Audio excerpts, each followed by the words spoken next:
Hello and welcome to another update video about XRP. It's been a while, but as you know, I didn't feel very well for a few days, so I did my work through now, and now we get to XRP, and we continue to be in a pattern here, which I would class as corrective to the upside. I think what we could be looking at here is the so-called ending diagonal in this C wave to the downside, which would finish off this Y wave. We can zoom out and you can get an understanding of the overall structure, how I see the decline from the last bull market high.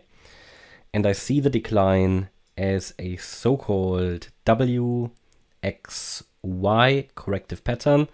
These are more complex patterns than traditional ABCs, but they are getting more and more frequent in today's volatile and complex markets. Each of these subwaves, W and X and Y, consist of an ABC. So also in the Y wave here we have an A, B, C. Yeah? And I understand that the C wave could be a so-called ending diagonal. Yeah.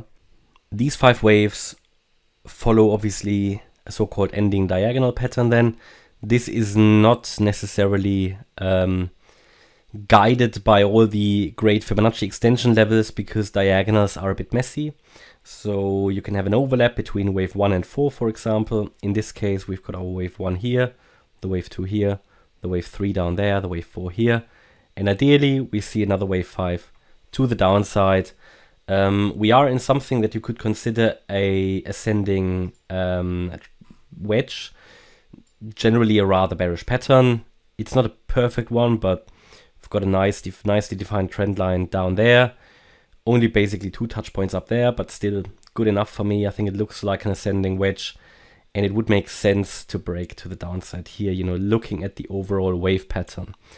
But we have to be honest here, XRP's chart is quite messy, and there are really, honestly, there are numerous possibilities here how this could all work out. I mean, I really looked at this chart for a long time, and I'm so reluctant to look at this chart generally from an analysis point of view, because it is just so, it is so messy, honestly. And there's just so much possible. There is so much what you can interpret into this. I mean, I could even say, let me just see where we are. If I go back a little bit, and this is and this is, if I zoom out a bit, I even thought about, but this is total bear market stuff, right? Total bear market stuff. I even thought about looking at this entire thing actually as a triangle, but this would need a complete rethink of the overall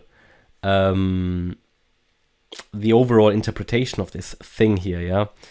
In that I would see this as a very, very big Elliott Wave triangle. I mean, look at this, where this starts in, the triangle would start in April 21, yeah? And I would see this as a wave A.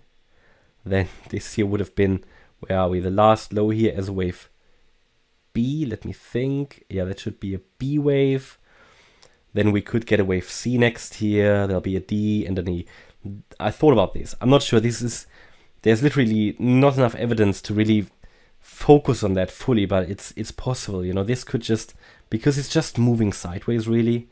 So yeah, just thought about that.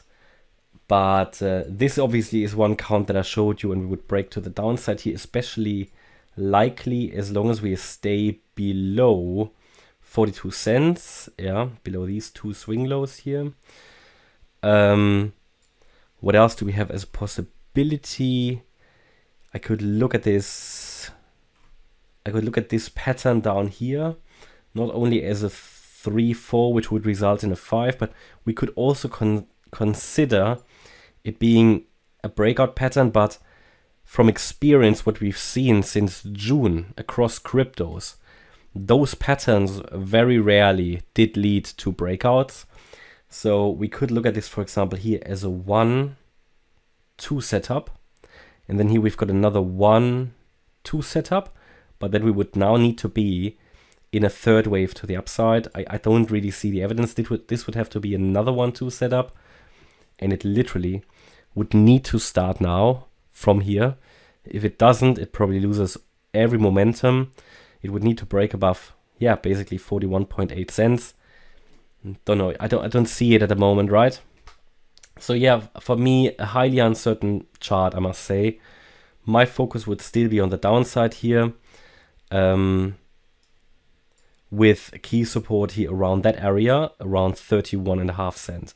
This is a key support area. I mean, if we drop below that area, I think we have a good chance to actually retest, if you zoom out, retest this massive descending wedge.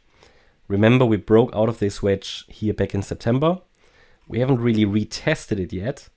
So I wouldn't be surprised to come down, actually retest it maybe in the 20-cent range, and then to take off. That's obviously possible. So yeah, it's extremely difficult here. Obviously, if we go above 42 cents, I think then we can easily reach here sort of the region around 51, then 55. And if we break out above that level, then it is worth to consider either a breakout or this large triangle pattern that I talked about. But yeah, consider targets to the upside around 51 and 55 cents first. Should take a while to play out anyway if we do it. But my primary expectation is still down. I mean, if you look at this, we're now on the 8-hour chart. The 8-hour MACD is already turning down here. Not very good, right? Momentum is down. Here on the daily as well, bullish momentum is decreasing already. So let's see if the breakout to the downside is going to happen here shortly. Okay, that's my update about XRP. Hopefully you liked the update. If you did, please hit the like button, leave a comment and subscribe. And if you really like the content, then please check out the channel membership. Thanks a lot for watching. Bye-bye.